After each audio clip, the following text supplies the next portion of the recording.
we're running these events as a public meeting, and if any of you have come before, we've had appreciation from the audience because we know that you have as much expertise sometimes as people on the panel. So it's going to be very interactive, and we have an evening in two parts. The first part is to consider Moshtarak, how it's going, and the impact on the civilian population. And our star guest this evening is the new ambassador to the UK, Homayoun Tandar. Welcome, thank you very much. Mysteriously, you're a member of the club here as well, aren't you? Yes. Yes. So we look forward to your questions to the ambassador in just a second. But first, Vaughan, the founder of the club, is going to show us a tape, which is a cut down of two films made for Channel 4 News, and it's to show what Moshtarak is. And although you'll know it, it's designed to get us going, and it's an 8-minute film to be followed by your questions to the ambassador. So let's go and keep on schedule. The main base for the Grenadier Guards is locally called the British Fort, a relic from the military adventures of the 1880s. And the men in charge here are Lieutenant Colonel Roland Walker and his Sergeant Major Ian Farrell. How's security? They are at the forefront of the British counterinsurgency effort to shape, clear, hold and build within the Nadi Ali district. As we go about this operation, just remember it's not all about the Taliban. If you look at the whole of Moshtarak, the whole point of Moshtarak is to restore governance to Nadi Ali district. An offensive operation in a counterinsurgency is about taking that away from the insurgents that they can't afford to lose, which is simply put, is control of the population. Colonel Walker has been commanding the Grenadiers in Afghanistan for 5 months. It is a war that has been as dangerous for commanders as for their soldiers. Is it fun hunting men? It's exhilarating. Truly exhilarating. It's a high price if you get it wrong, and if you're caught out, and if you turn into being the hunted, then it can be pretty frightening. But if you can personalize it, and you can lay the traps, and you can draw them in, then yes, it's very exhilarating. Salam Baba. Today, troops are clearing Kushal Kalay, a village 2 miles south of the base, with the help of the Afghan National Army. Reports from Wizard 30 of a contact IED. Monitor these means. Did you pick that up from Wizard 30 over? What happened, Colonel? It's just reports coming in of a contact IED in Kushal Kalay again, another one, so I'll have to wait and see what happens. 8 o'clock in the morning. Half a mile outside the village, Lieutenant Colonel Walker and his men are told that an improvised explosive device has been detonated. They wait for word of casualties. Just started to patrol just to break into the village, and unfortunately there's an IED placed behind a wall which went off. 17 minutes later, American Mercy helicopters arrive to evacuate the injured to the nearest field hospital.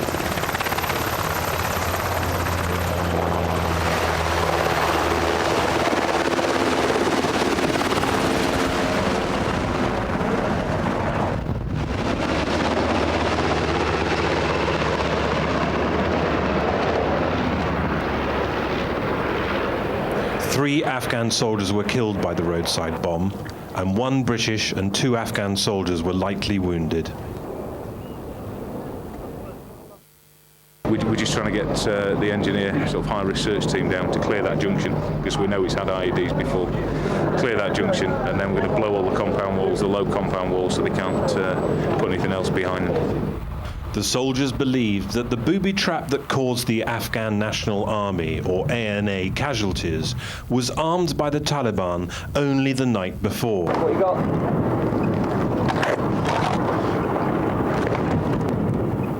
We've got found a wire hidden in the ground was a find. This could lead to another device, or it could be an RC to that other device there. So we're going to push back the same way we came and report it. You got grid now? Right. 147. Radio-controlled and so-called command wire mines are common now, But the Taliban are constantly adapting their bomb-making techniques to avoid detection. Fine! These days, insurgents are using less and less metal in their IEDs, which means British troops have to use more sophisticated technology to find and destroy them.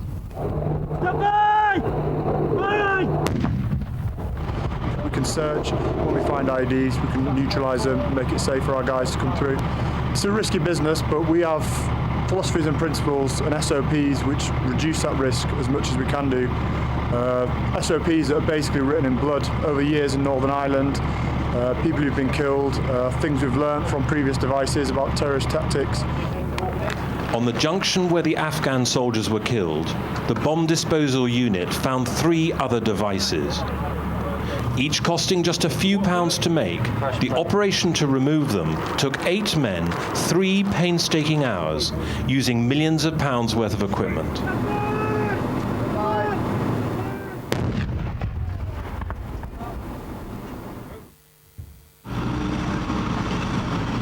With the village cleared, the Grenadiers plan to hold it and build up a security presence.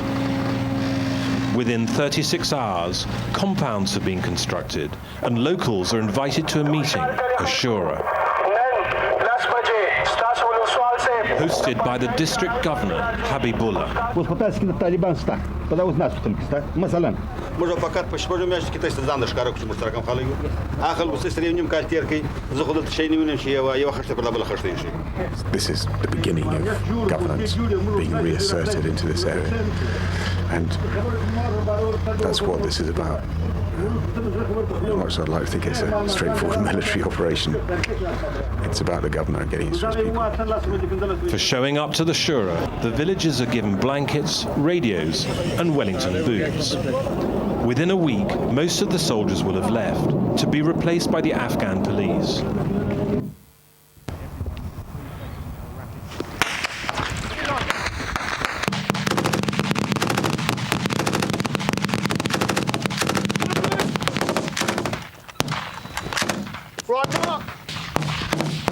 They think they've cornered the sniper. Big compound 30. Countdown, 6, 5, 4, 3, 2, 1, rapid fire now.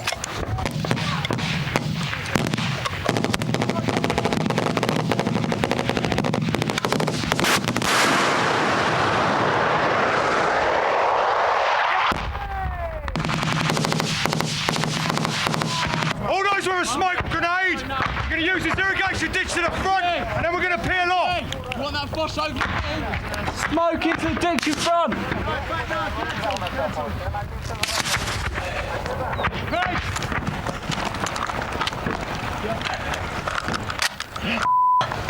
Okay.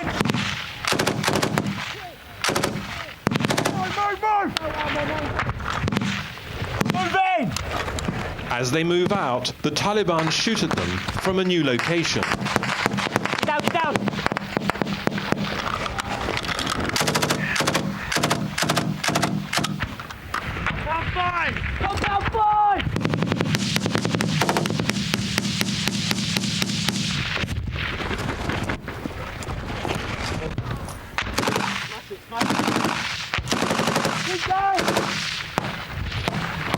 Bowman, me and you go last man, yeah? Yeah, we'll do.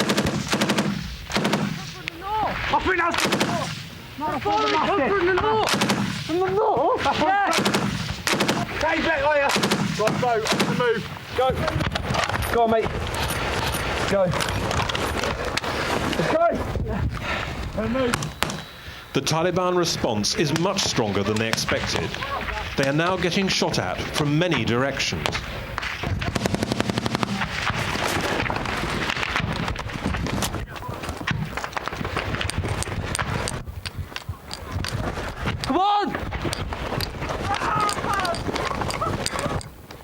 Understood. Firing points are 3-1, 3-2, 3-3, and somewhere in the north we're getting single shots, very accurate. Also further to that, we're getting engaged from 5 and 2 out to the east. KB, eyes on north, out to northeast. Yeah, rooftop of compounds. They're still engaging us.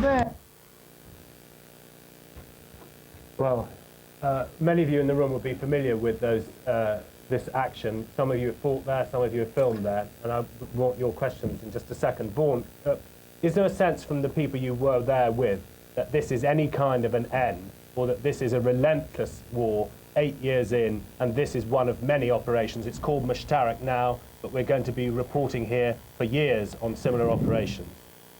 That's not, if you speak to the soldiers, that's not what they think. They're very upbeat about it. They think they're making progress, but they're there for 6 months. You know, whether they'll still think that when they come back in 2 years, this lot will be back in 2 years, I don't know. But no, these guys are upbeat. They think they're making progress.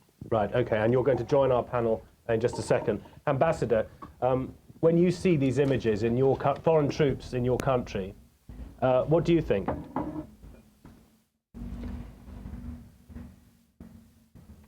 I come from Afghan resistance against the Soviets. I'm not so impressed by those images, I'm sorry. I assisted a number of Soviets offensive in Afghanistan.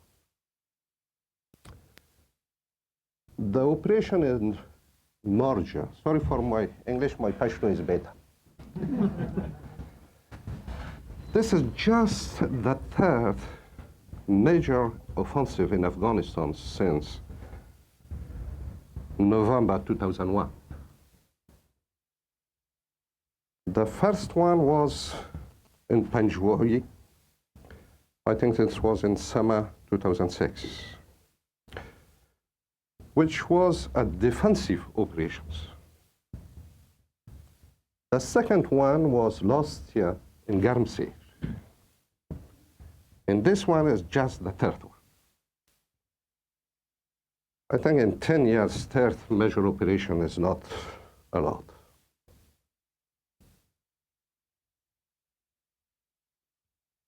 The images shows for me just one thing. When I compare that with Soviets, the troops are not for the occupation of Afghanistan.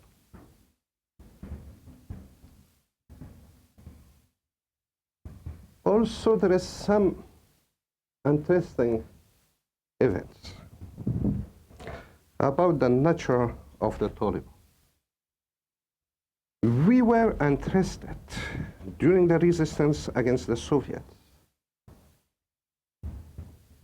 by the populations. The military operation at that time were not announced. Moshtarak was announced 3 weeks before. What the Taliban did for Marja populations? Nothing. When we were informed about military operations by our friends in Afghan armies or in Afghan governments or sometimes in Soviet's army, we did all to evacuate the population. There was a rare osmosis between resistance and Afghan people populations. There is none. So, to interrupt just for a second, we're hearing your words, but we're seeing a man who clearly feels for the people of Afghanistan, and you're giving us a sense, I think, of what it is to be in 8 years of war this time, and a war in the 20th century with the Soviets that was another 10 years. I think we were all understanding from you what you're talking about. No, I'm sorry, it's more important than that. Because there is an image of the Taliban that shows the realities of the Taliban. The image is Taliban are so strong, Taliban are popular, Taliban has a parallel administration for the Afghan people. That's the image of the Taliban. Where are the Taliban here? Where is the concern on Afghan population on the Taliban side? We'll come to some of this in a second. Could I invite up now Colonel Stuart Tootal, Emal Pasarly and Horia Mosadiq? And could I take a question from the room for the ambassador as people arrive up here? And if you haven't got one immediately, don't worry, there are plenty that we've got going. As we're waiting taking the stage now, Colonel Stuart Tootal in the middle, who led the Parachute Regiment battalion that was sent to Helmand in 2006, author of Danger Close, commanding 3 para in Afghanistan. Please put on your microphones. Horia Mosadiq is a journalist and human rights activist who's just back from the country. She's been following the displacement of civilians in the districts of Moshtarak. And also we're seeing Emal Pasarly, Multimedia Editor for the BBC Pashto-Persian service. So would anyone in the room have a question for the ambassador? Yes, to you, the microphone. Would you kindly introduce yourself? First part of our discussion really is how Moshtarak is proceeding. If you'd kindly limit it to that for now. Please, if it is for me, don't use your best English. Sure. Sorry, my name is Penda Rostovar. So I wasn't quite prepared for that particular angle to the question, but really what I want to better understand is it really an operation against Taliban, and is Taliban really an entity that the coalition is fighting against, or is it that it's a coalition of Afghan people who are not particularly happy about the occupation and also happen to be Pashtun as well? Would you like to answer that first? Yeah, I mean, I think the first thing is that the focus is on the people, not the Taliban. And finally, this is classic counterinsurgency. It's been a long time coming. Should have started in 2001. Beginning to come now with the coalition and working with the Afghan government of recognizing that there is a responsibility to win over the people. And this is why there's a strategy of clear the Taliban out, obviously, to hold them and keep them out. And the critical part of that is Afghan forces and the ANP, and we can talk about that in detail later. But to focus on the people.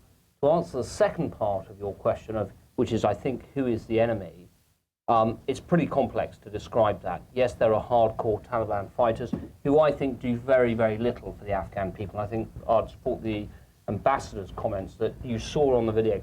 What have the Taliban done? The district governor who went up into Nad Ali was saying, where's the first brick laid by the Taliban?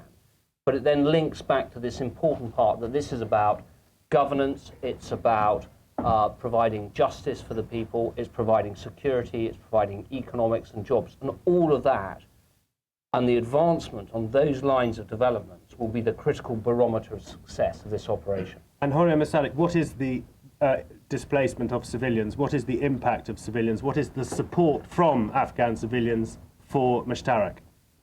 Yeah, I think I just returned from Afghanistan yesterday, and I was following on the displacement issues of this operation.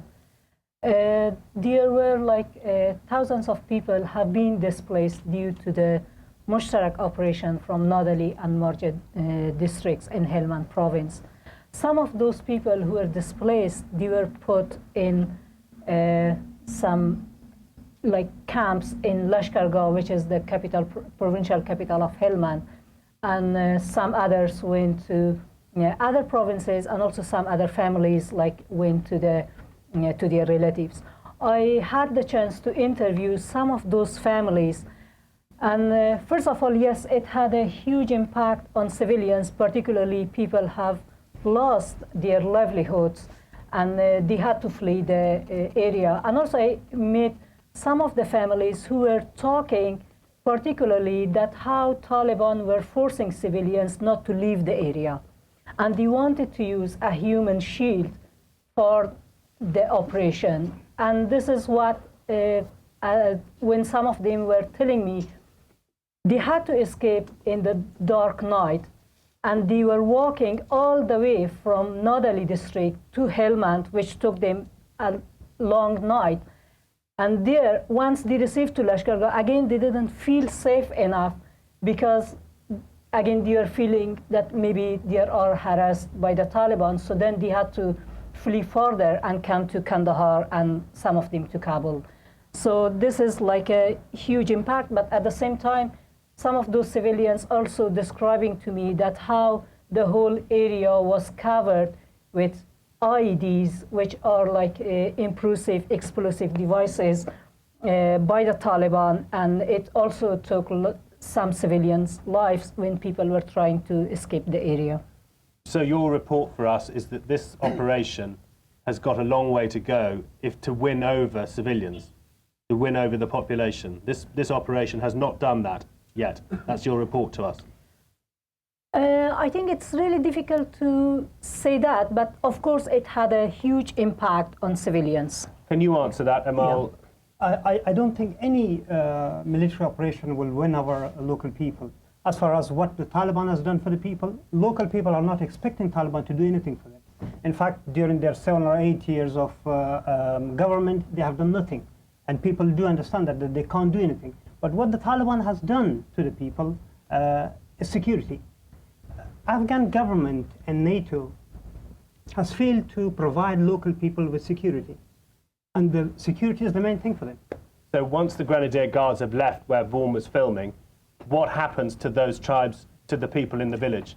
Right now, Taliban, since the start of operation, Taliban hanged 6 people in Marja, accusing them of spying for the government. And government has done nothing to prevent that. And they can't prevent that, basically. The trouble with our operation in Afghanistan is that the military go, operate, and then they leave the area. This time exactly the same thing will happen. 1,000 Afghan police will stay there, but they can't control the whole area. Ambassador, your government can't control the area once these troops leave. This is the difference of Moshtarak with the previous operations. Moshtarak was planned to answer what could be and should be after the operations. This is for the first time in 3 operations, not others, to have Afghan security forces permanently in Marja. The governor of district now is in Marja. The Afghan forces will stay in Marja after the operations. We have the possibilities to do that. That was not the case before. The population of Marja will be with Afghan security forces and administration. I've heard the opposite position put. Yeah, definitely. Before in Musakala, the district headquarters was with the Afghan government, but I'm afraid only one little town of a few streets and a few shops, and one headquarters is not enough. We're taking another question now. Would you kindly introduce yourself? Yeah, my name is John Dean McHugh. I've worked a lot in Afghanistan over the last few years. I just got back a week or 10 days ago. I was on an operation, I can't remember exactly, it was 3 years ago, with, funny enough, General McChrystal's nephew, who was a captain at the time. And it was an operation not much loaded in the UK because it was run by the Americans, but it was in Paktik, I believe, and there'd been an attack there on a village and a police station, and the police had run away, and the Americans launched a big operation to go in, and on a smaller scale do the same thing, move in. They brought the governor in, they flew him in, he didn't want to be there. They brought in their HESCOs. I've got the same footage of the walls being put up, and I've actually got footage, and I said it to my friend here, when I watched the Lieutenant Colonel talking, whispering in the background, saying, "This is the start of government." 3 years ago, I have footage of General McChrystal's nephew saying, "This is the start of governance that we're watching right here." This isn't the first time that it's been done, and I think there's a lot of smoke and mirrors going on here. And one other thing I just want to drop in here, I was away at the time. Will you save it? I mean, I think it's understandable that people are sceptical, and one hopes that we're turning a psychological corner and finally beginning to get this right. I think it's important to recognise that this is something that we have to measure success in the longer term, but 5 of the 6 markets of today, the bazaars in Majar, are now open. 155 civil servants are being trained. Yes, there are some issues with the ANP, and they're not as mature or as capable as perhaps as honest we'd want them to be, but they're bringing specialist police in. So it's absolutely recognised that you can't just take a military force in, leave a improperly trained Afghan force, and absolutely it must be Afghan-led. So all these risks are recognised, and I think what we have to do is really judge the success of this operation in 6 weeks to 6 months' time to see whether that stability, which is civil, economic development and security delivered by Afghan forces, or whether it's beginning to stick and is keeping the Taliban out. The point that is missing is that, yes, there are 1,000 Afghan police in Marja, but they are not even from Helmand or Kandahar or Zabul.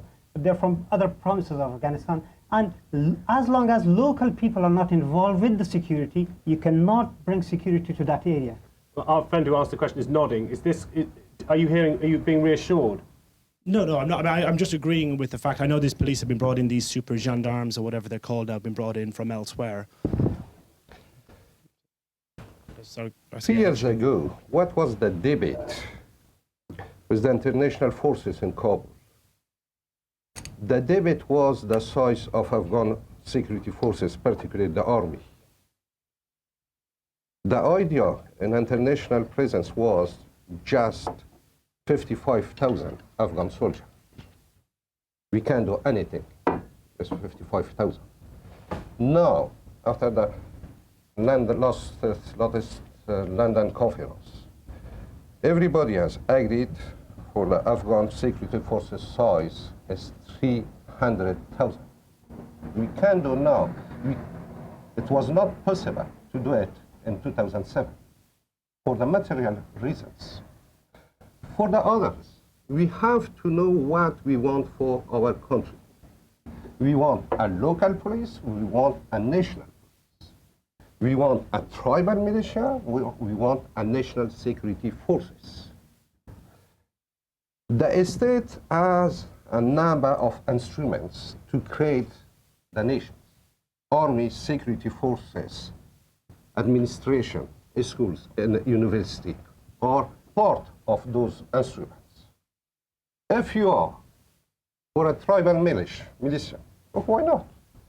But the choice of Afghan government is to have Afghan security forces at the national level. I agree with the national police, definitely. There should be national police, but local people should be involved in that national police.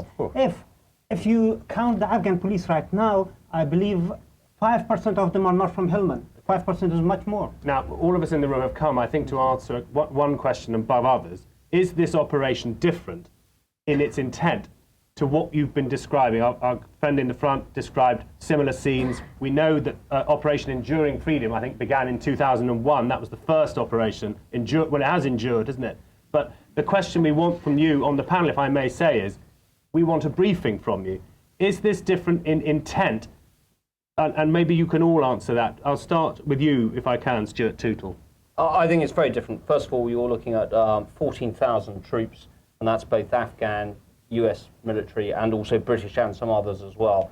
The intent is very much about preserving security in the longer term and economic development. This is a scale of resources we've never seen before. Now, yes, it's got to be sustained, and I don't think you can judge success now. I think at the moment it's looking promising, but it's what happens in the future. And I think the Afghan police are critical, both national and local.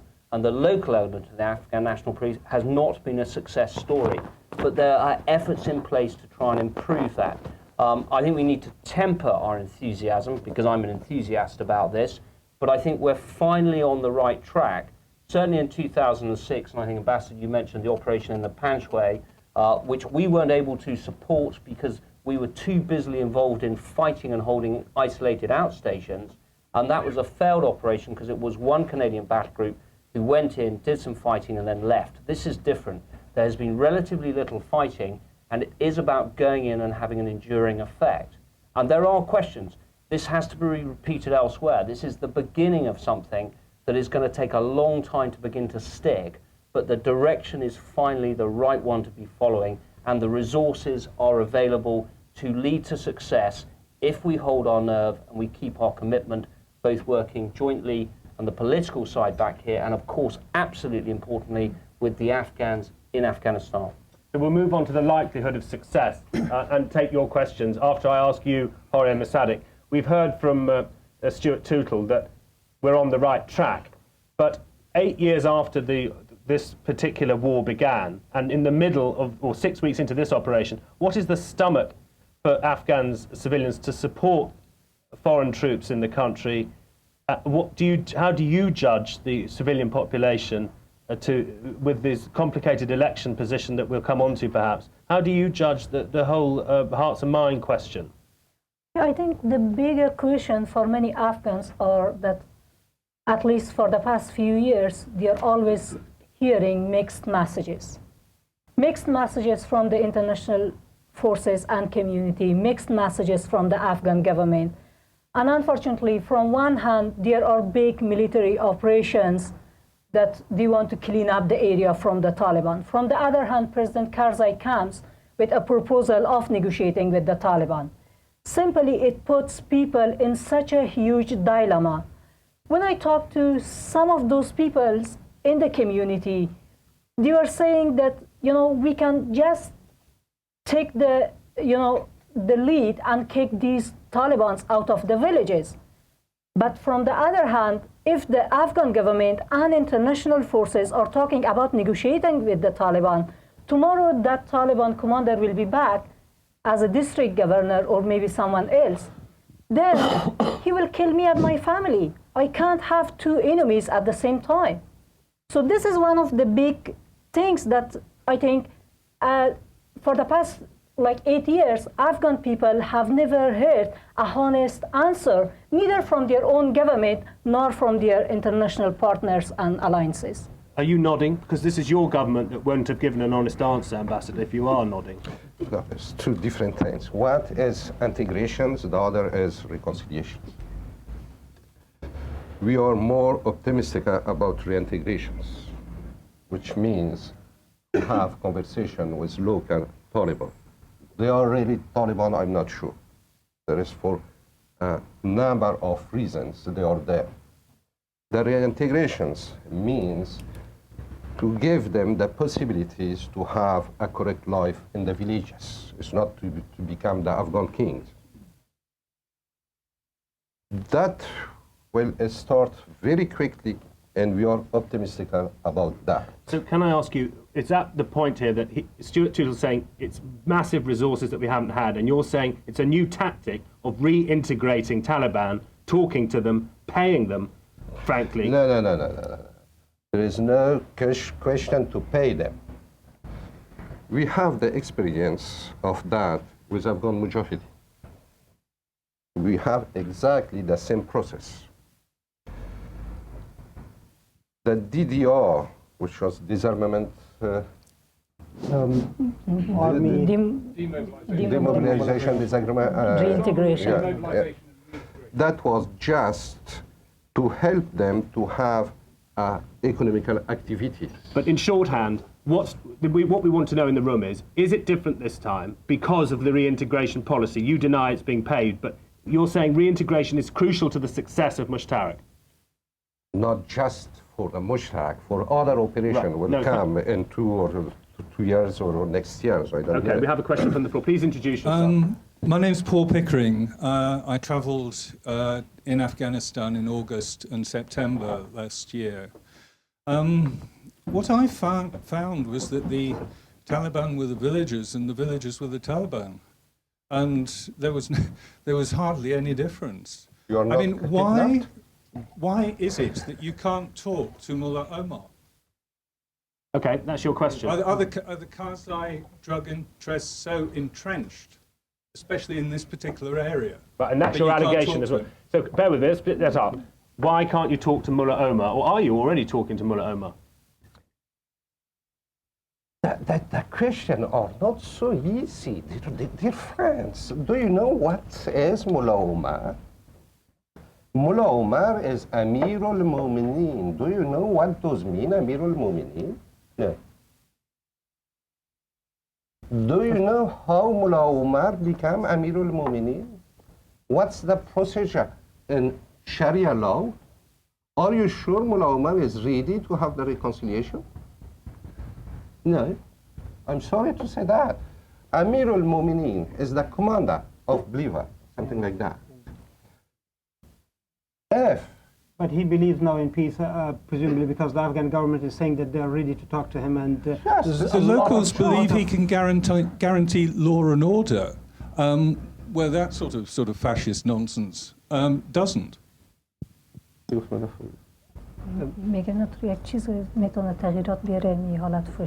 but I'd just like to say that the topic here is... Fascist operation? He's talking about truth. For me, the real Taliban are the fascist, the Taliban. I'm sorry for that. Okay, let's speak one at a time. Your main question is... Moshtarak is Dari name. You're going to have to use the Moshtarak is a Dari name, and this is Pashtun area. It's in both languages. It's used in both languages. Thank you for your knowledge in language. It's an Arabic word. Thank you for that. All right. No, the question I think it's been described in every release as a Dari name. Okay. But the point. One thing that you mentioned about the peace talk, that local people are not happy with it. This is the image of Kabul, London, and New York, where the figures, where the people who are being killed in Helmand or anywhere else, they are just figures, not human beings.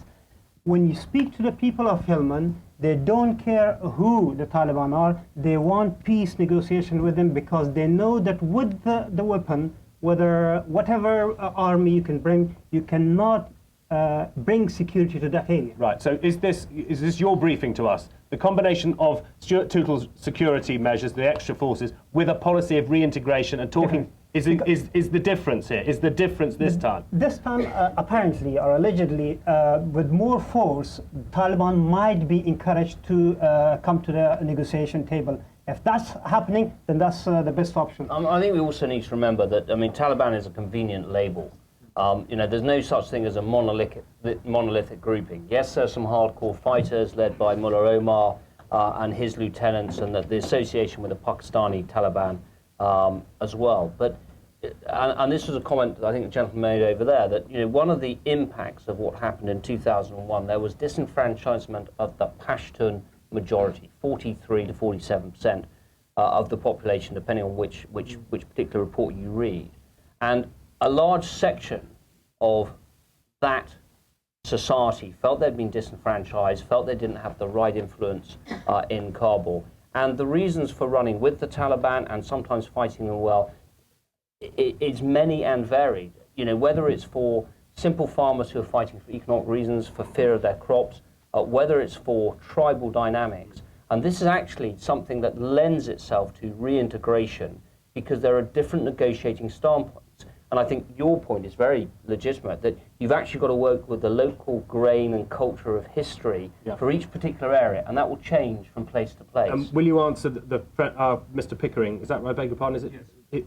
Would you say talk to Mullah Omar? That was the question from the floor. We're taking questions from the floor. The question is, would you recommend talking to Mullah Omar? If it was going to bring peace and stability to Afghanistan, and the majority of the Afghan people wanted it, yes. We did it. Sorry, just to finish off. We did it with Begin. We're doing it with Martin. We've done it with Martin McGuinness in Northern Ireland. And I've served in Northern Ireland, and I've also served with people I've known very well who've been killed in Northern Ireland. Do I have a problem that Martin McGuinness is now a senior minister in the Stormont government? No, I don't, because for the collective good of the people, it is better that he is involved, he is reconciled, and people and civilians are no longer getting blown up in Northern Ireland. And with the luxury that here, Mullah Omar will be not in the cabinet. I think, to intervene in this part, I think the bigger problem that Afghans are having, as I mentioned earlier, if we're supposed to bring Taliban back to power, why the international forces went at the first hand to Afghanistan in 2001? Not to the power, why people are short of the memory? Why people don't remember what were happening in 2001 and before that, first thing.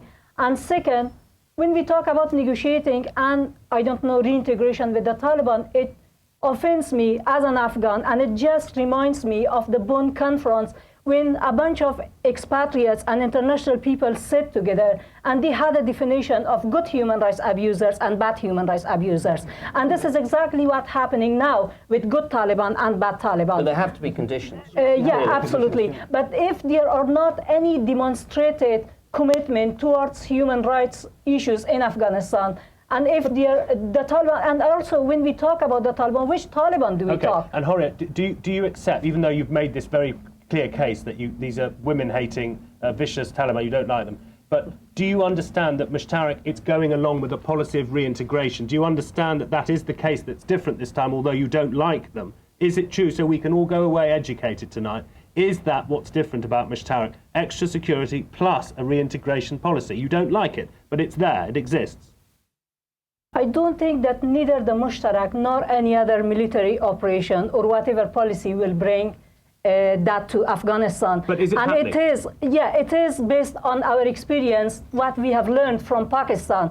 There were several peace deals with the Taliban, but it gone nowhere. Okay. And it led to further insecurity and expansion of violence to the major cities of Pakistan. Please introduce yourself. Hi, good evening. My name's Harry. Can I say that all four panel members seem to be talking a good degree of sense, if not totally in unity. I think we're all agreed in this room that basically there's been 9 years of conflict, and thereby lies a lot of frustration. You know, where are we going? Where is the progress? Why are we losing soldiers? Why are we losing civilians? Can I particularly ask Colonel Tootal, why has it taken us 9 years in Afghanistan to teach the Americans about counterinsurgency? Before he answers that, will you answer a question from me? Are you a soldier? Ex. I mean, interesting enough, I think it's the Americans who've taught us about counterinsurgency. I think that we have been very slow to relearn the lessons which we continually relearn from whether it was imperial policing in the 19th and 20th century to withdrawal from empire in the 20th century. You know, whether it was the Dhofar, whether it was Malaya. Okay, each operation is different, the geography is different, but it's because we have this focus on conventional warfare. That's where careers are made. And without trying to get off too much off the point, but it means that we tend to see things like Northern Ireland, Afghanistan, Iraq as aberrations of the military dynamic, whereas actually they're the key. This is the way warfare is likely to be. So we've been slow to learn the lessons. The Americans, by going into Iraq and suddenly not realizing what they had to do with nation building, the rights and wrongs of that are another debate, suddenly realized they had to change their intellectual thinking. And I think they showed a flexibility of intellectual thought, which is only now beginning to permeate from Iraq into Afghanistan, and we're beginning to follow them. But they are the leaders in this. Are you winning? Are you winning? Do you think we're winning in Afghanistan? Are you winning? Slowly, but it's not gonna happen overnight. I mean, militarily, that didn't look like winning. Okay, did it look like losing? The middle of the room. The middle of the room. Whilst the microphone's going there, I'd like to, before we change the panel, I'd like to ask about support for the war in the UK. The ambassador's got to, presumably one of your jobs is to tell President Karzai what the support is in the UK. I'd like to move to that before we swap the panel, but keep the discussion where we are at the moment with you, sir. Please introduce yourself. Payman, I have a question. Looking at the map, it seems to me that it's a 30 by 10 mile theater of operation, 300 square miles, and that it's at the foothill of the mountains. I don't know to what extent, what level of military commitment is required to keep an area like this, if this operation is not going to be a PR exercise, essentially. Okay, that's one. And the second question I have is, you lady were saying that it's difficult to come up with a political solution, if I understand you correctly. No, I didn't say that. I think you implied it. You said because. Please go on. So we have a situation where a commitment of resources is insufficient to keep the war going. Americans are going to be leaving, and we have a difficulty in political resolution. Right. Should Afghanistan split, like Czechoslovakia did, into a Pashtun-speaking part and a non-Pashtun-speaking part that can actually be viable and be run properly? Okay, that's a very large question for this, from Operation Moshtarak. But would you take the first part, which is, you know, can the troops control this part of your country, and what will happen? I'm sorry, I have something else to say. Well, before you say it, Ambassador, will you answer his question? Excuse me, I just arrived 8 months ago here. Okay. I'm so surprised. All British are specialists of Afghanistan.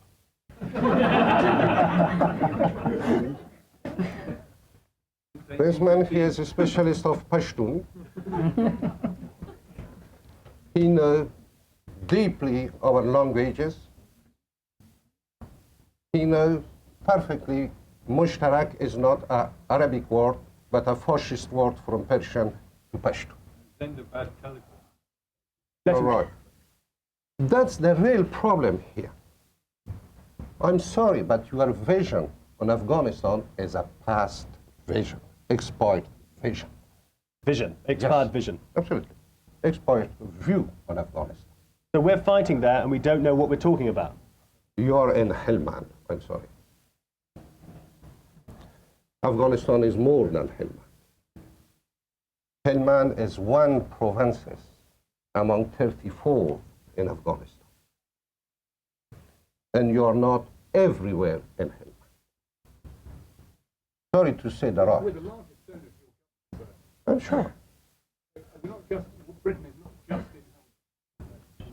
No, military, you are in Helmand. Well, Britain is in Helmand. Hang on, let's... I agree that. Financing the Afghan government, and to say otherwise I know. is the problem is not shameful. that. The problem is the view in British, in UK on Afghanistan.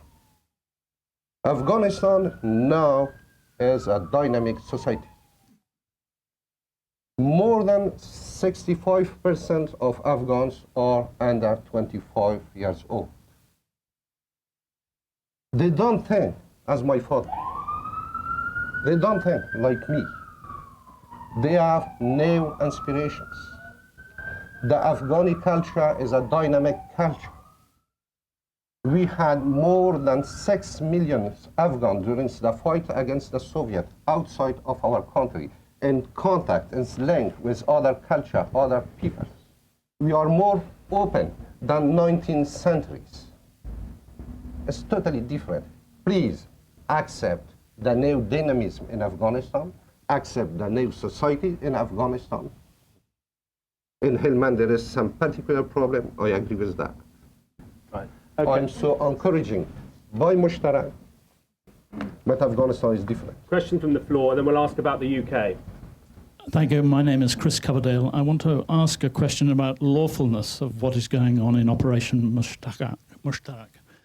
As I understand it, nothing about Operation Moshtarak is lawful under the laws of war.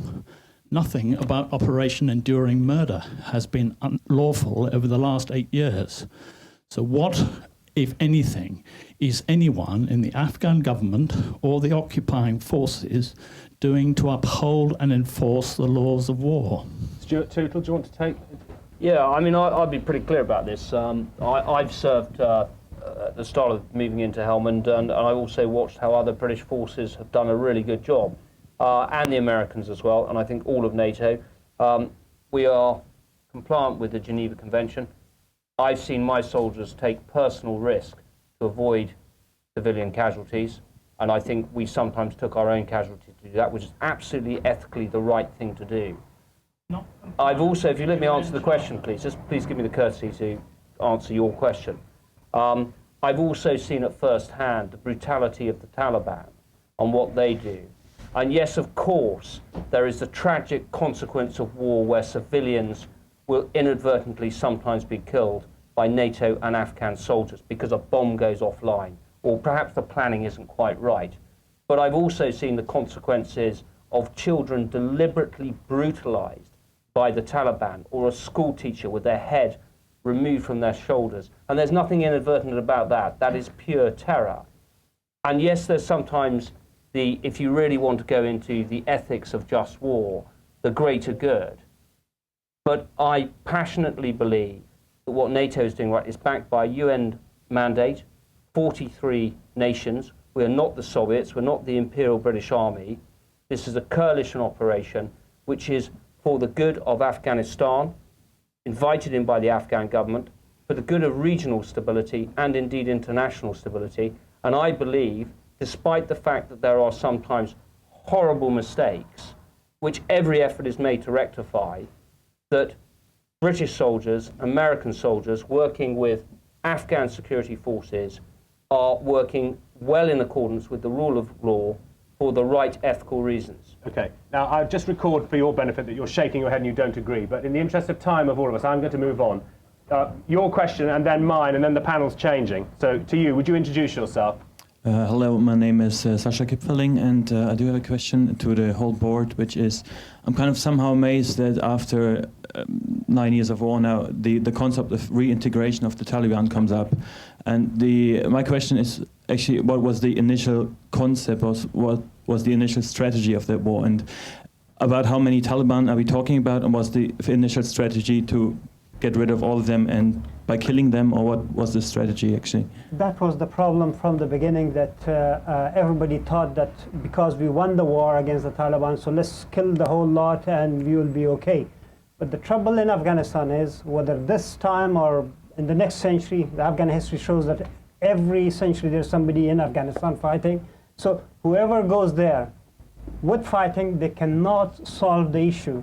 Some people somewhere away from the fighting region might say that, no, we don't want to talk to the Taliban or to this or to that group, but at the end of the day, they have to talk. Can you tell the gentleman how many Taliban are in Afghanistan? 15,000, they are saying. My idea is, and I work in National Security Council, the real Taliban, which I call Taliban, the poor farmer is not a Taliban for me. The people in Marja are not Taliban for me. They are Afghan people. The real Taliban, not more than 2,000. Okay. Do you want to contribute? Because I'd like, if you don't really want to, I'd like to move us on. Okay. Yeah, sure. I just wanted to talk about the reintegration. Excuse me. Bear with me. Just in order. Hang on. I just wanted to talk about You go first. You go first. Yeah. Let me. About the reintegration of the Taliban.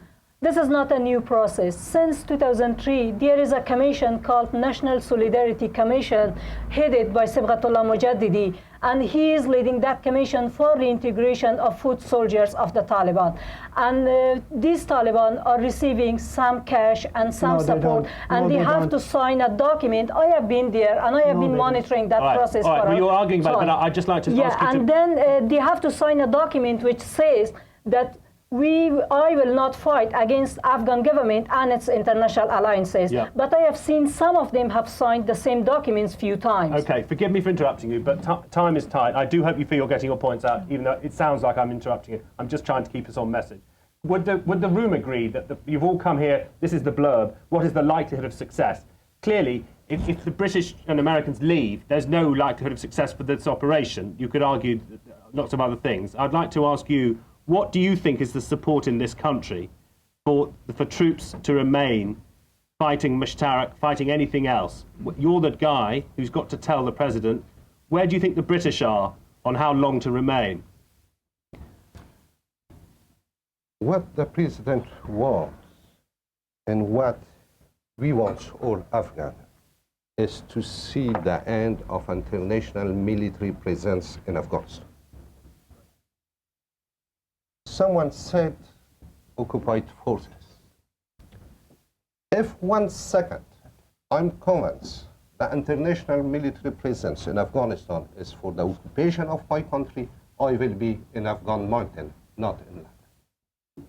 Sorry, what did you say? I will be in Afghan mountains against those forces. Okay. Stuart Tootal? I mean, I think the biggest risk we face in Afghanistan is, because if we lose in Afghanistan, and I'm talking the international community, not the British, very much working with the Afghans is absolutely right. It actually won't be on the dusty plains of Helmand or in the foothills of the Hindu Kush. It will be in capitals like Washington and London. And it's interesting how soldiers who take all the risk see the art of the possible often with their Afghan allies, but those of us safe at home who take none of the risks are the gainsayers. And I think it really is going to take some time. And one thing we really need to change is the information line of operations that convinces people that this is the right thing to do by the Afghans, by the people of the region, and by the international community as a whole. So just before we leave this panel, we've come here to ask you to answer the likelihood of success, and you're telling us there's a front that hasn't been opened, and it's called the UK population. It's been opened, but it needs to be better fought. Yeah, I just wanted to say that, of course, there is no gain through military operations. And when it goes to the presence of the international forces in Afghanistan, I think one of the issues that we're lacking to win hearts and minds in Afghanistan, it is because of lots of mistakes that have happened for the past 9 and 8 years. And at the same time, a lack of clarity to the people of Afghanistan, and especially when it comes to the issue of targeting civilians or civilian casualties, there have never been any sort of investigation that the results could be made public to the Afghan population. And what is really needed is, as mentioned earlier, that there need to be not only respect to human rights, but to maintain human rights of Afghans and deliver to the Afghans what have been promised in 2001 and in Bonn Conference. Okay, Horia, thank you. And to you? Sorry, as Patrick Vito, and just as an observer of this, without any intimate knowledge of it, it just reminds me of Vietnam. And that is very worrying because... Can you hold the microphone closer? Sorry, it reminds me very much of what was going on in Vietnam. With one difference, and let's though. hope the outcome is perhaps different, but it's going to be very hard. Would you like to answer this question yourself? Keep the microphone. What do you think is the support among people you know, your friends, your family, other British people, your work colleagues? What's the support in Britain? Answer that question. In my circle, and I think I'm not, I'm not in agreement. A lot of them are not supportive. They see it as a very lost. They're very sympathetic to the cause of women. You have to have and the horror and the horror of the Taliban. But they think that this is, a very difficult. I think when we talk about the Taliban, it's not only women. It's about every single man and woman living in that country, and the way that they have suffered during Taliban time. Sure. It's not only about women. I'm sorry. Yeah. I would like to say about the Vietnam bit that everybody is mentioning. America and Britain could afford to leave Vietnam, but they cannot afford to leave Afghanistan. All right, okay. There will be more problems. I'd like to thank the three... No, Ambassador, you can stay, but we're going to move on. I beg your pardon. Colonel Stuart Tootal, Emal Pasarly and Horia Mosadiq, thank you very much indeed.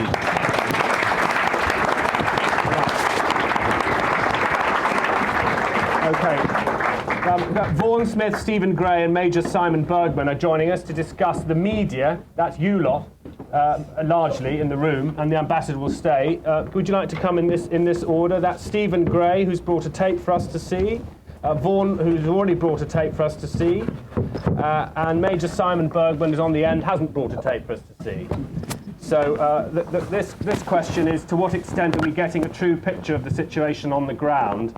It's the second part of the evening. Would anyone from the audience like to start on that question? To what extent? Maybe you'd like to answer it before we go to the panel. You've already had a go. Would anyone else? Yes, to the back. The gentleman here. Can we get the microphone to him? Please go slowly. Don't rush. Yeah, sorry. The second question, which you've already come to hear, is to what extent are we getting a true picture of the situation on the ground? Please introduce yourself. You should know by now.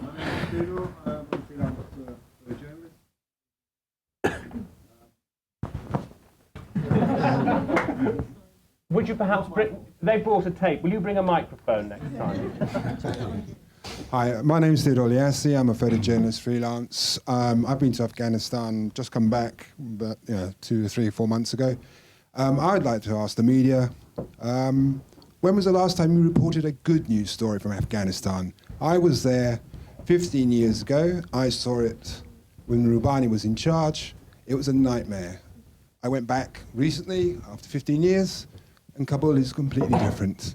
Not one media outlet wanted to publicise the good news stories, and I have not read anything positive ever.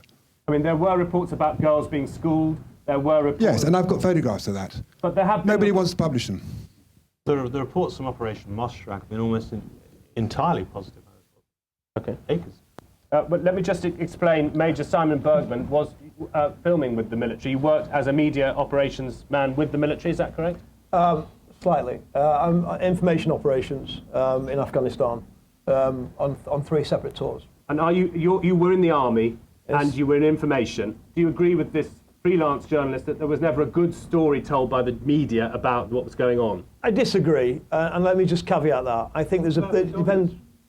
Sorry? Yeah, hang on, mate. Just let me answer. This deserves a sensible answer. The whole problem with the media in terms of hang on a second, is that it depends where you look. There are some extremely good stories written and published in places like Germany. We've got a focus on the north.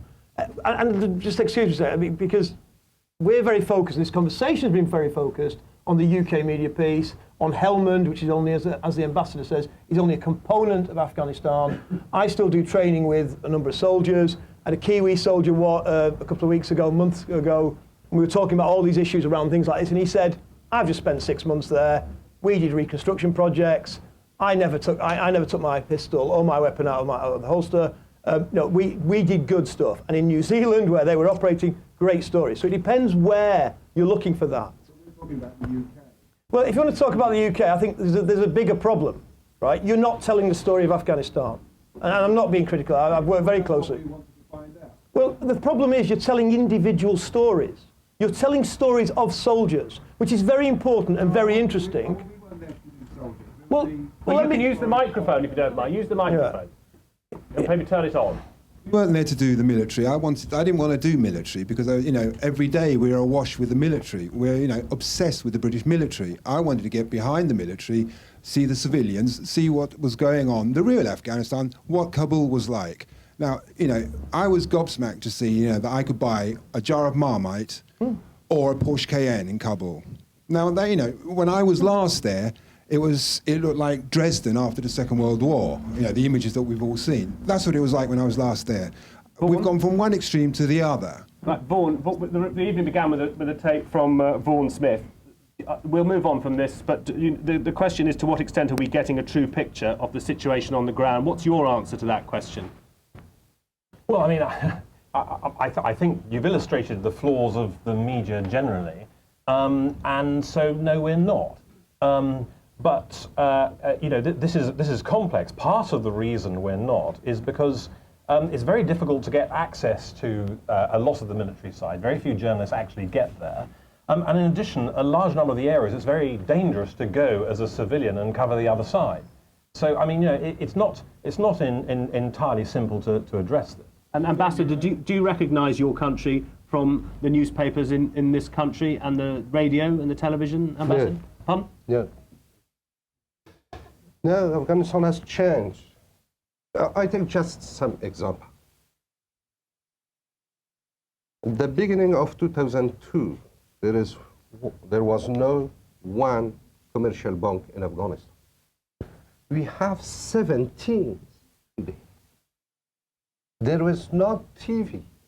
We have more than 15 private TV channels today in Afghanistan. At the beginning of 2002, there was not more than 40 asphalt roads in Afghanistan. We have now more than 6,000 kilometers of road in Afghanistan. There was no schools, there was no hospitals, there was not government, there was not one soldier, one policeman in Afghanistan at the end of 2001 and 2002. We have all of that today. More than 12 million of Afghans have today mobile phone. Well, why did so many people not vote for President Karzai then? Because they are free and they vote what they want. That's a very fair answer. They don't like President Karzai. We must move on from that at the moment. We'll come back to that. But in the audience, if this is an interest of yours, I don't mean to be facetious, we will obviously come back to it. But I want to introduce Stephen Gray, who's brought us a tape which is going to illustrate something that you'll like, because it shows how we English speakers, sometimes we don't speak as much Pashtun as we did. Let's put it that way. Stephen, what's the tape you've brought? And don't go on too long, because we'll show it. It's for me, the issue about Moshtarak is what happens afterwards. And this is an illustration of somewhere, and this is the aftermath of last summer's offensive in a place called Khan Nashin in the far south, US Marines as well, and it's looking at the issues and actually turning all these promises into reality. Thousands of American troops are heading into Afghanistan. 41 Romeo. They're fighting a fierce enemy, the Taliban, that ambushes them at every corner. Fields and towns laced with improvised explosives. US troops are fighting back. You see that I have a big capacity to make war. But the biggest strategy is to defeat the Taliban by winning the population away from the enemy, and to do this by offering incentives. But I promise you, I have a bigger capacity to make peace. If you can go ahead and count that. On the ground, I attached myself to Marines of the 2nd Light Armoured Reconnaissance Regiment, who arrived as McChrystal took over. Hey, Safi! The Marines are inviting people to come to a shura. That's a gathering of elders. It's been called by the Americans to tell them about a plan to open a school. Have you heard about the Shura that we're going to have soon? On Friday, in 2 days, at 10 o'clock. The Marines find this work can be frustrating. This is a feudal society here. People refer big questions to the tribal chiefs, known as the Khans, who own the land here and rule the people. غریب خلک کوچیانی کندون داش امزک موت ندارو بیوس نواس خلک پینزه پینزه دنگریان لرو. What kind of things would you like to see us help you with? ما آخر پخان پوری کار لری. ككلينيك ودري ما خاني دري كمدرسة ودري ما خاني دري مش خداش مسكنا خلق داش مش تيتنس ولا تشتي أطمن كلينيك خان كما كتاب جور هم وزارة مجبوري. With no joy from the villagers, we go off to meet the tribal Khan. It's him who will decide if the Shura is a success. I just want to talk to him. Sergeant Richardson is doubtful of the Khan's attitude. But like most foreign soldiers, he's hampered by not speaking the local language. You're not telling the people and the leaders and elders of this area about it. The Marines depend on interpreters to get the message across. داز هیچ خبریدن نغواړي دا نظیره ده چې اتمنه دی ولې خفه کیږي پردیشیانو چې ما ته وویل دا زه زغلم چې آخر وس دا ما ته وویل زه خپل لپاره دې وغواړم نور نو ته یې څه حق لري په دې دی ولې خفه دی څه خبره ده I'm not upset. It's going to be a problem for us because it's sure for tomorrow. It's to help you guys out. So you guys got to be there. مش دا اعلان نکوو چې هفتې پرواز امریکایانو موږ غوښتو مش خو دا اعلانونه نکوو. He says that we cannot post advertisements that there is a council going on Friday. Khan is trying to get across is that with Taliban spies about, it would be dangerous to advertise a meeting with the Americans a week in advance. This kind of subtle message is getting lost in translation. زه اوسم درته وایم زه هغه ورځ ته خپل نفر شورا دپاره راولم نور زه اعلان نه کوم.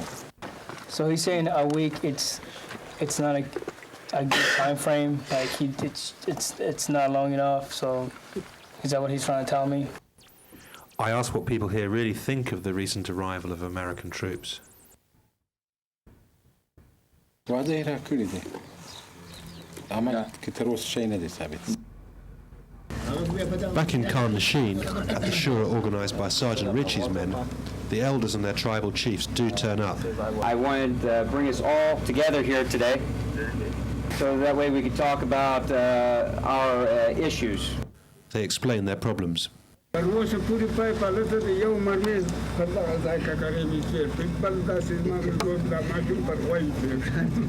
We haven't shot anybody from Kapeng.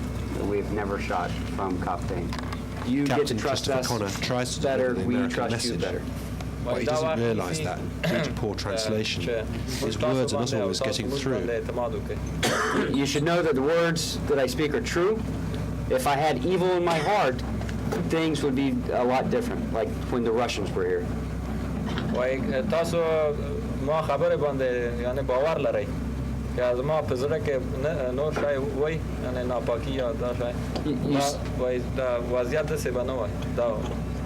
You see that I have a big capacity to make war.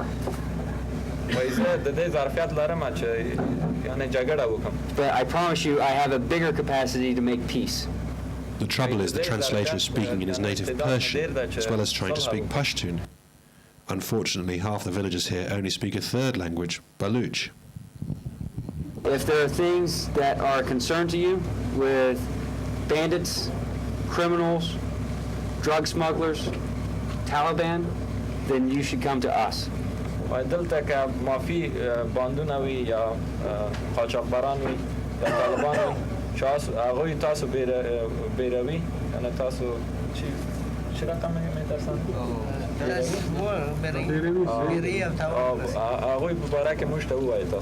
Because in the end, we are all living here together.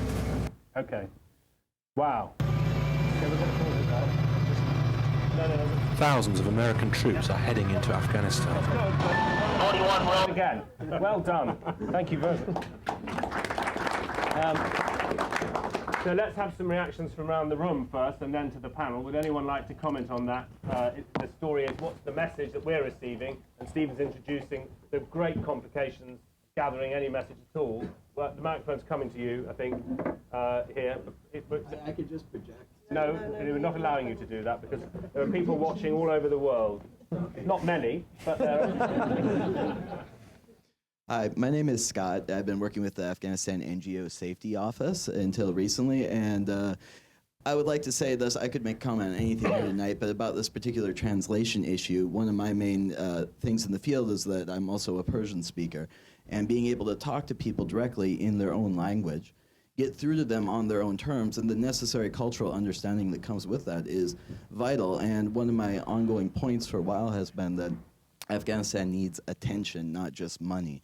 It's not just, you can't pay your way out of this problem. There aren't enough skilled people. There aren't enough raw materials. Afghanistan needs attention. Learning languages, learning things like that are a huge part of that. So that's my comment.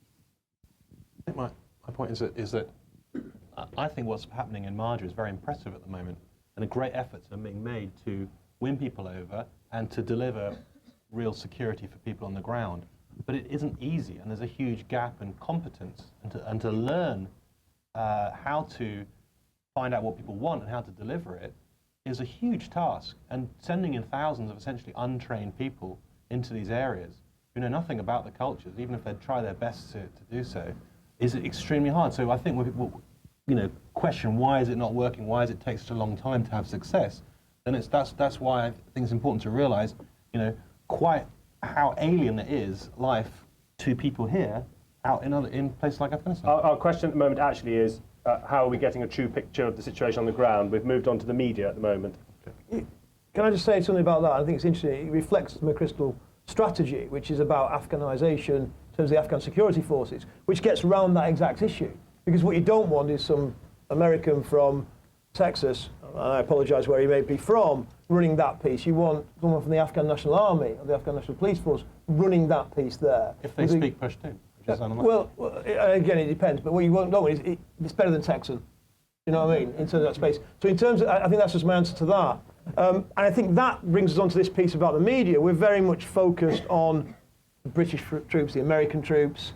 And we're forgetting actually, if you look, we're actually all there as part, or you're all there, or they're all there, part of an ISAF mission, NATO mission. If you look at the lines of operation for NATO ISAF, it's to support the government of the Islamic Republic of Afghanistan. That's what it's there for. That's what it's done. This Operation Moshtarak is to support the government of Afghanistan. Now that is missed. If I went and polled the British public tonight and said, what is this about? Very few of them would say that. And I think we're failing, and I dictate that we're failing to tell the story of Afghanistan at the appropriate strategic and operational level, and all we're getting, and I'll go back to it again, is tactical level stories, which don't actually support what it's about. Vaughan, would you answer this? Because we began with a tactical story with you following British Grenadier Guards. I think you're being criticised from your left. Well, I mean, harsh. Well, no, I mean, but I'd like to actually answer something slightly differently. I mean, the army, if you actually want to get an embed, you're dealt with by people who work for a media operations department. You're an operation. You're subject to that. It's not like a public accountability department. It's a large PR operation. If you're Roskemp, or you work for the Sun, you seem to be able to get in quite easily. Otherwise, it's a struggle. There are very few places. So actually, there's this attempt to manage the news, which I think is incredibly risky, because what you end up with is when there is a bad story that gets out, a public that have been misled about what's going on get rather frightened and upset about it, and actually you get something that's of much greater concern. So I think that this question would be better addressed if we had more press out there, and if we had a different approach to it. My name is Marnie Summerfield-Smith, and I come at this from a few angles. One, I'm a journalist that's been to Afghanistan. Two, I run a small charity that educates Afghan refugees in Pakistan. And I'm also somebody that ghosts military memoirs for injured soldiers, so I can see a very large picture. The first brief point I'd like to make is, as regards the media, I think we all have a responsibility to seek out the stories that are coming out of Afghanistan. I use Twitter, and if you follow Media Ops, you get some really fantastic stuff from the ground out there. I'd encourage anybody to do that. We have to take responsibility because media organisations are businesses and they will only print, etc., what they can sell. So we get the media that we deserve or that we ask for to some extent. And the second point regarding Stephen's excellent footage there, I just think when I look at that, gosh, you know, we're only mammals trying to look out for each other and we're doing our very best. And that's really all I think that we can do. Want to respond to that? Well, I agree with the sentence. I have to take issue really with what's being said. I don't think there's much we about it. You know, I'm a journalist, and this gentleman here is a press officer doing a good job representing. Not anymore, but I mean, you know, representing, communicating, putting out messaging, and doing all that kind of stuff. But that's not my job. And my job is to represent, you know, all sides and to dig beneath some of that. And it's been a very heavily managed presentation of the Operation Moshtarak. Just have a look at that graphic there, which is a complete misrepresentation of the truth. Apparently, there's I saw from a press release that there is a city called Marja. It's been actually a hamlet, pretty much. Population is not 100,000. That's the population of Nadali. Nadali is actually the district. Marja is actually part of Nadali, the main town. And there are people. There are a few thousand, several thousand people distributed across Marja, but it's a much smaller target than has been portrayed. Very important strategically, I'd agree with that, but we have been very successfully managed as a media in this whole operation. So to what extent are we getting a true picture? That's not even a true picture. No. Right, to you over here, could you introduce yourself? Yeah. I'm David Collins, and I've only been in Afghanistan once, motorcycling through it in 1970, so I'm a bit out of date. But General Dannett said recently, what would be the consequences of pulling out of Afghanistan?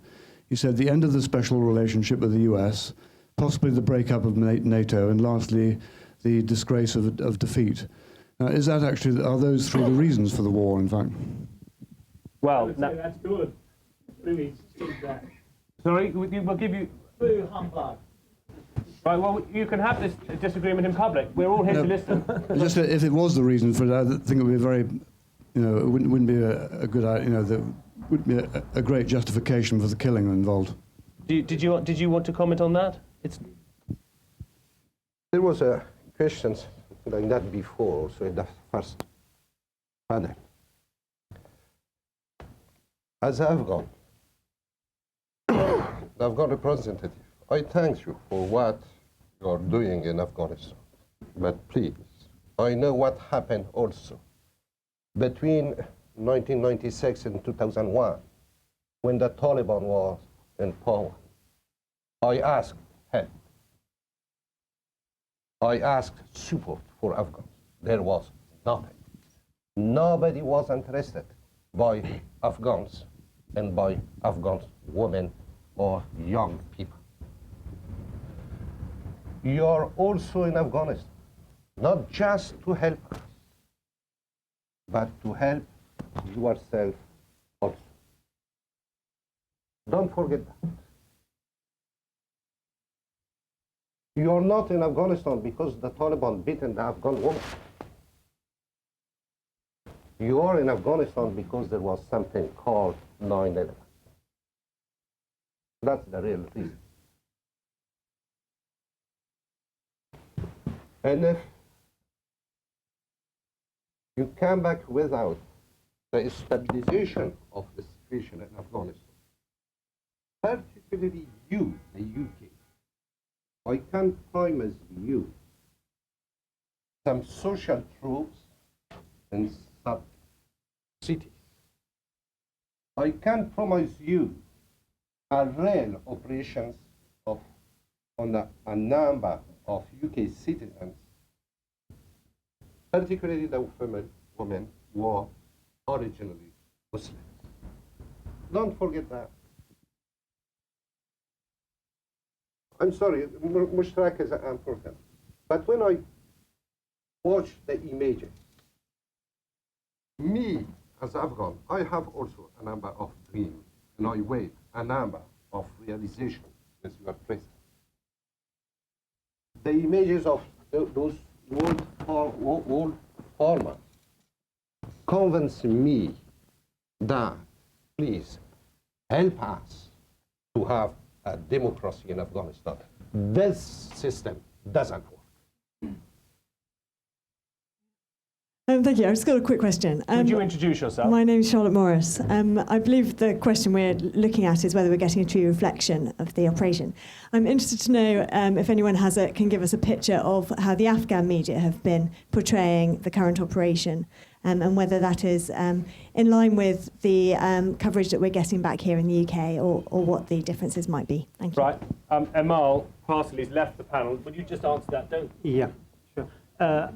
The Afghan media is basically based in Kabul, more than 25 televisions and other newspapers and so on. They can't afford to go to Helmand, or they don't want to go to Helmand. We at the BBC lost one of our reporters in Helmand, so everybody is scared to go to Helmand. So I'm afraid in the Afghan media, the picture of Helmand is the picture that is coming from BBC or VOA or Radio Liberty. So similar to what you have. Or CNN. Or Sky, maybe? Al Jazeera. Al Jazeera. Does that answer your question? Yeah? Okay, so is it about the media, your question? Okay, in the middle. And if anyone new would like a question, you're very welcome. You're Harry again, aren't you? Yeah, it's me again. Hello, it's me again. Just a quick question. We're talking about media coverage of the war, which is what it is. I'd like to talk about the concept of a level playing field.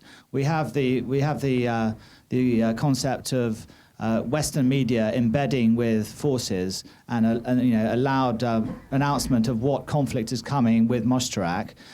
Do we have the Taliban with embedded forces going around with their IEDs on Al Jazeera? Of course we don't. Right, but bear with me. But let's hear a reaction from you. Yeah, sorry, I'm not. I take offence at being called a media ops officer. I'm worse than that. I'm a propaganda officer. So yeah, actually. But let me answer that. And it's interesting because, having run operations out there, we just the Taliban are so fast, and I use the Taliban very loosely. The opposing forces are so fast at getting a story out, whatever that may be. And we were running operations in 2006, where we'd kind of planned the operation, written the press release, not translated it yet, not put it out because there's an issue around operational security. Within an hour of the operation going in, the Taliban spokesman, Quetta, or from wherever, was announcing that our operation had been unsuccessful, we'd taken casualties, and they always use the term Americans to mean everybody, and were dominating the information space. And people would say, it was interesting, because the command would say, well, they're lying, it doesn't matter. They're dominating the information space. And I'm going to quote General Richardson, it's worthwhile taking this quote, talking about, and David Kilcullen, that we conduct kinetic operations, military operations, and support it with information.